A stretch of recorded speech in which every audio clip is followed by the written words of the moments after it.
Halo, ketemu lagi di Amanu Channel. Kali ini saya akan membuat konten yang bertema PSBB, pembatasan sosial berskala besar. Konten ini bukan bertujuan untuk mengkritik pemerintah atau mengkritik siapapun, karena setiap kritik harus disertai dengan solusi.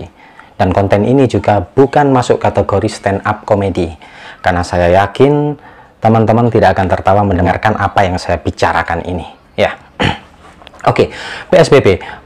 Pembatasan sosial berskala besar. Ini sebenarnya bertujuan untuk memutus mata rantai penyebaran COVID-19. Namun, apa jadinya ketika masyarakat banyak yang belum mengerti apa arti PSBB itu sendiri? Seperti contoh misalnya ketika saya tanya kepada tetangga saya, "Pak, PSBB itu apa?"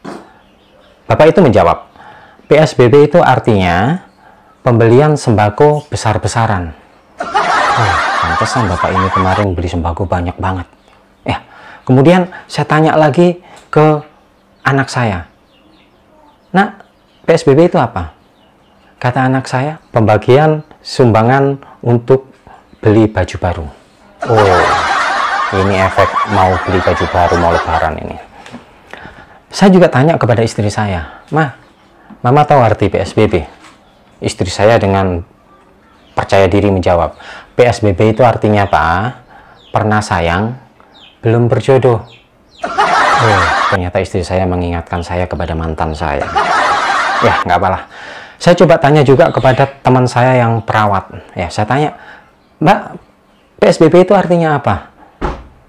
PSBB itu artinya pasien sakit banyak banget. Nah, ini yang agak-agak betul ini. Ya. Nah, sebelum dilakukan PSBB, ya, ada namanya tahapan itu social distancing atau physical distancing, di mana seluruh karyawan dirumahkan, ya, kemudian mereka bisa bekerja dari rumah, anak-anak yang sekolah juga sekolahnya ditutup, diarahkan agar belajar dari rumah. Nah, anehnya, ketika siswa tersebut belajar di rumah, nilai ujiannya itu bagus semua, nggak ada yang merah. Nilainya bagus semua, ya. Terus persentase kelulusan seluruh Indonesia ini 100%, nggak ada yang nggak naik, nggak ada yang nggak lulus, semuanya naik, semuanya lulus. Saya berpikir, ini yang pintar orang tuanya apa anaknya? Tapi setelah saya tanya ke anak saya, ternyata rupanya karena ujiannya di rumah. Bayangin saja, soal bahasa Inggris dia bisa lihat kamus. Soal matematika ngitungnya pakai kalkulator, nggak bakalan meleset, yang ada salah pencet. Nggak bisa pun bisa tanya ke orang tuanya. Kalau orang tuanya nggak tahu, bisa tanya ke Mbah Google.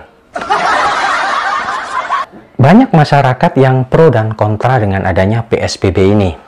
Saya salah satu orang yang pro. Saya coba kasih contoh orang yang kontra, ya. Di berita, TV, di sosial media pernah kita lihat seorang suami, seorang laki-laki marah-marah karena ditegur oleh petugas yang di-stop ketika dia lagi nyetir mobil. Dia ditegur gara-gara istrinya duduk di depan. Sang suami tadi, dia marah, dia menyampaikan, "Ini bagaimana, ini peraturannya kok bikin bingung ini. Saya di rumah setiap hari tidur satu ranjang dengan istri saya. Lalu kenapa? Dalam mobil kami duduknya harus berjauhan." Dan saya yang melihat itu, bagi saya wajar. Bagi saya yang pro itu, melihat hal itu wajar. Karena setelah saya lihat ternyata istrinya bukan duduk di kursi depan, tapi dia duduknya ada di depan kaca, di atas kap mesin, pakai rok mini.